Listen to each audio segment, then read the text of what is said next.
I have here a pair of game-used autographed shoes by an NBA legend, Mr. Robert Parrish. Sneakers travel all around the world and can end up in many different places. We're talking rare sneakers, fake sneakers, and also sneakers that limited people were able to get their hands on. Today, we're going to take a look at some sneakers that ended up being sold on History Channel's hit reality television series, Pawn Stars. These are signed Baby Air Jordan shoes and a signed poster. Signed Baby Air Jordan 3s. In Season 9, a man showed up to the Gold and Silver pawn shop with a pair of the first Baby Jordan signed by MJ himself, and it just happened that Chumlee was wearing a newer pair in the episode. The man went on to explain that Michael Jordan signed the shoe after they played golf together, and his wife purchased the Baby Jordans for $50. The shoes also came along with a signed Michael Jordan poster. With Michael Jordan's fame, almost any sneaker of his can sell for an outstanding price, especially the more rare ones. Nowadays, people line up maybe 2 days early outside the mall to make sure they get the new Jordan releases. The man was hoping for $8,000 for the pair of Baby Jordans, but the cast of Pawn Stars had a few issues. Got no idea what signed Baby Jordans are worth. There's nothing to compare them to.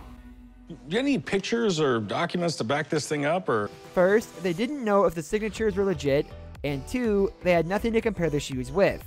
They asked for pictures or documents for verification, but the man didn't have any, so they reverted to calling on an expert to check the legitimacy of the sneakers. The expert came in and recognized the sneakers and compared the examples and listed the autograph as a real deal, and valued it at $2,000 to $2,200. These are Baby Jordans.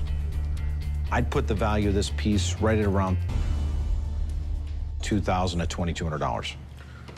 It didn't sit well with Gene, but he came to an agreement with the Pawn Stars crew for $1,500. These are Jordan number 5s.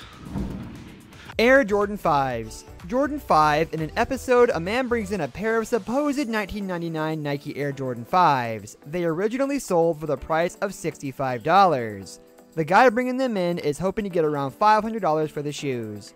They are in quite excellent condition, and the way these were acquired was a friend of his owed him some money, but he didn't have any, so as collateral, he paid off the debt by giving the Jordan 5s to him.